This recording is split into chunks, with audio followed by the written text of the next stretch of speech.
Okay, hi girls. So first of all you need a wreath ring, and what we're going to do is we're going to cut it in half. So if you make sure where the staples are in the back that you take the staples out, so take it out with a sharp knife or anything that just makes it easy to take those out.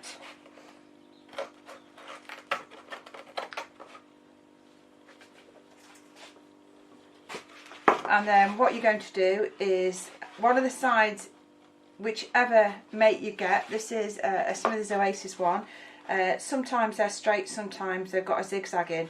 You can take your knife through, and what we're going to do is we're going to split this and make it into two halves, which is easier said than done. So a little bit of patience.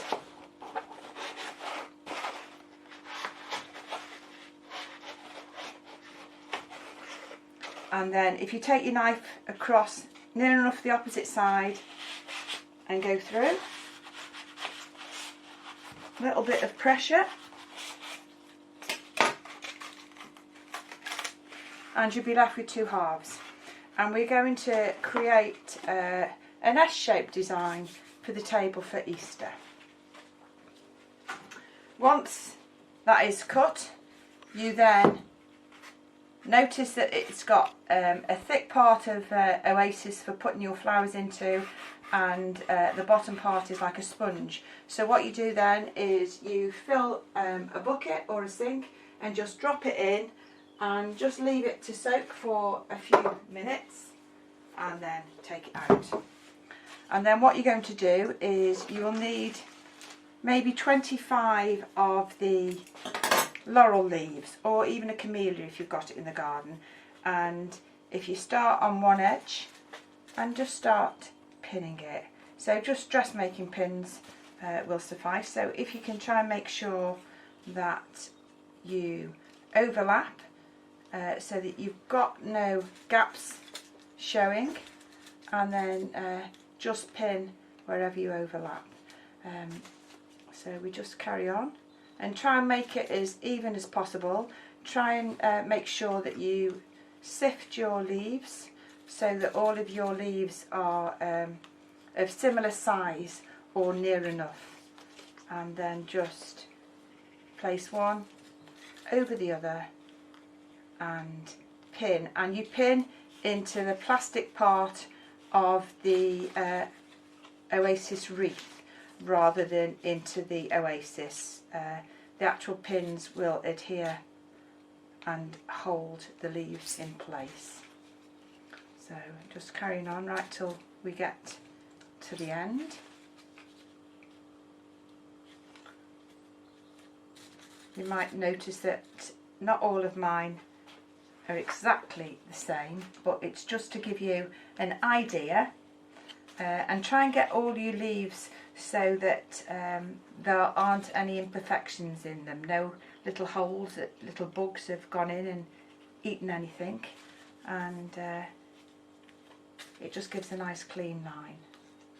So just got a few more to put in here. As you've noticed, yours has got to be more perfect than mine. Mine is just quick, just to show you.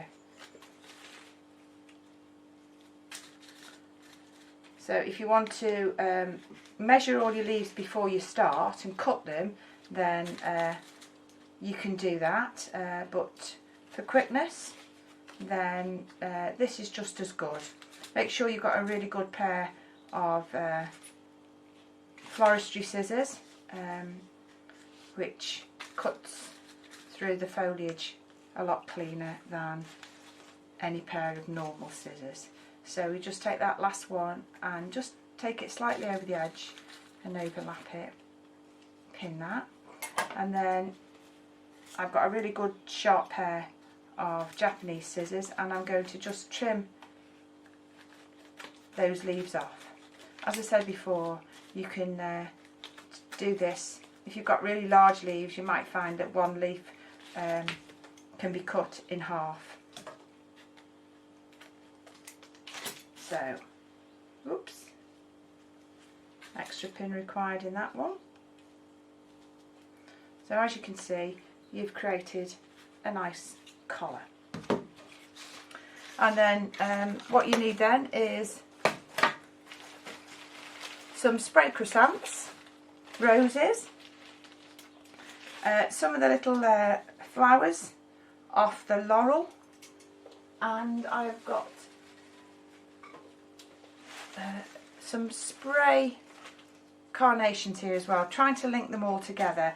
And if you're lucky, you might be able to find that your spray carnations has little sprigs of foliage, so that's quite good for filling. So if you take those off, then you can use them to enhance your flower arrangement.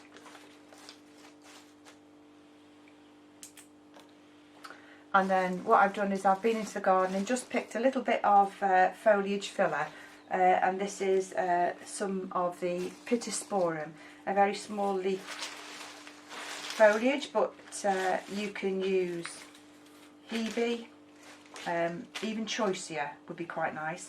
So what we're going to do is we're just going to start with a few pieces of spray carnations, just to give us a little bit of length.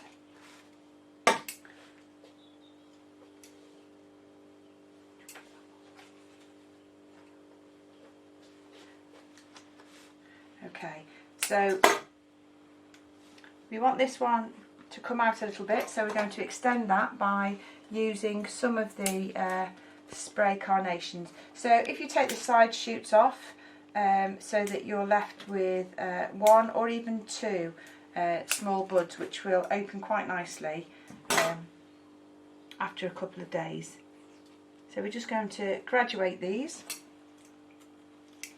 into the Oasis, and I'm using Oasis. I know we've got to try and be environmentally friendly, but I've got quite a lot of Oasis left from lots of boxes that I bought well in advance. So we're just going to use these up. Once these are used up, then we can start using the biodegradable Oasis, which is 51% biodegradable, and it biodegrades over 365 days, if I can remember correctly, and you can put it into your compost. So just a few little tiny pieces of the spray foliage, carnation foliage, which we can just take through the design. And it's a beautiful silver grey, and I always think silver grey or lime green just lifts the design, and this is a beautiful texture which just adds some interest into the design. So just carefully placing those through, and then we're going to just take some of the spray, little tiny spray chrysanthemums, and we're going to take these. If you notice, I've only done one side with the leaves. If you wish, you can do the inside as well, which makes quite a nice table design once it's completed. Something that will look really nice on your table at Easter. Now, unfortunately, I haven't been able to get any little plastic Easter eggs, so what I'm doing is I'm just using some of the beautiful tiny spray carnations. But if you've got little chicks and little Easter eggs, which you can add to make this a little bit more festive for the Easter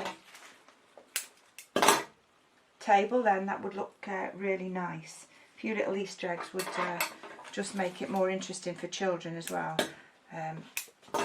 if you are entertaining, which in this environment at the moment we're all very unsure of what's happening. So just a little bit of flowers to brighten your life, good for the soul, good for your mental state of mind, and it just gives you something to focus on and to get us away from all the doom and gloom that we keep hearing on the television at the moment. So just placing a few more of these little tiny chrysanthemums, which I'm hoping they'll all come out. They should do. Chrysanthemums are really quite good for every bud developing. So cutting them quite short so that you don't really have to go in too far. Go in about an inch, 2.2 centimetres into the foam, and then as I'm doing here, I'm just creating a bit of rhythm through it with the actual spray chrysanthemums.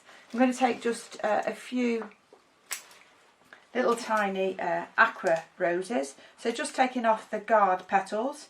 Always cutting your stems at an angle, as I've always told you, and just taking those guard petals. It just looks a little bit tidier if those guard petals are off, and just taking them quite low down into the design. So I grouped two, and I'm going to just take another one quite low down, and then we're going to do the same. I'm going to just take another group here. So working in 2s, 3s, 5s, 7s, however you feel. So just take the little guard petals off. I tend to do this when I'm doing wedding work, other times I don't, but I just thought for today it'll just take the roses down just slightly and make them a little bit smaller, and just a few little tiny spray carnations into that. And then normally I always put the foliage in first, but for today I'm doing the slight opposite, so we're just going to fill in with a little bit of the Pittosporum, so that we've got a nice contrast of form and texture. It's quite a nice design. It's more of a contemporary Hogarth Curve, the contemporary one, which is laid on a table. We've done the Hogarth Curve in class when everybody's turned out really well. It was a really tough week, that one. But as I said to you on that night, you're one of the first classes that I've had that have been able, every one of you, to produce a Hogarth Curve first time. And Hogarth Curves are really quite difficult to do. So I'm just grouping the Pittosporum through the design, so that we've just got a little bit of interest with foliage. Different texture, quite a shiny texture, a little bit more, so just to fill in and to make sure that you haven't got any oasis showing.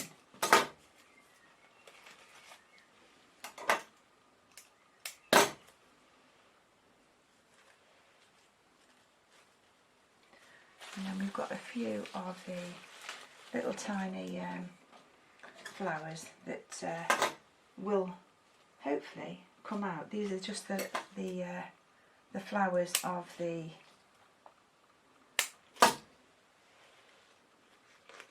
laurel.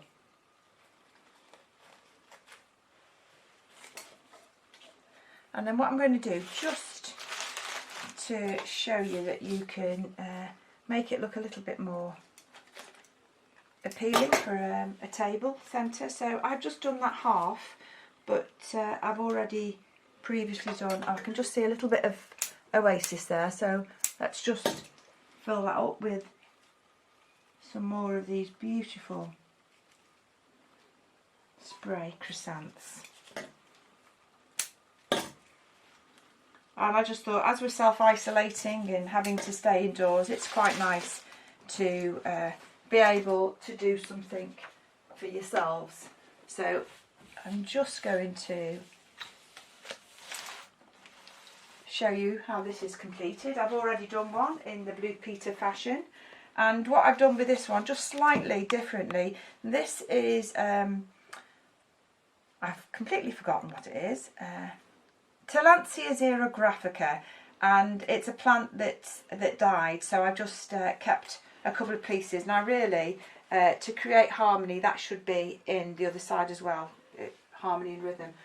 But I just thought, because it's going to be for an Easter table, it'd be quite nice to put some candles. So some very, very tall taper candles, and as it's a beautiful shades of pinks, then I thought silver would look really nice. So I just thought just two in there would enhance it. And as you can see, there's a little bit of, there's just one tiny Phalaenopsis orchid there, and the reason being my Phalaenopsis orchid, that's the last one, so I just nipped it off just to show you that you can enhance the design by just adding some little tiny orchids over the top if you so wish. And if you wanted to, you can always take the guard petals and you can roll them, and you can glue them on as well. So that's just a little design, and always make sure, as I've said, make sure your wicks are always up straight. Thank you very much for listening, and I hope to see you do this on WhatsApp.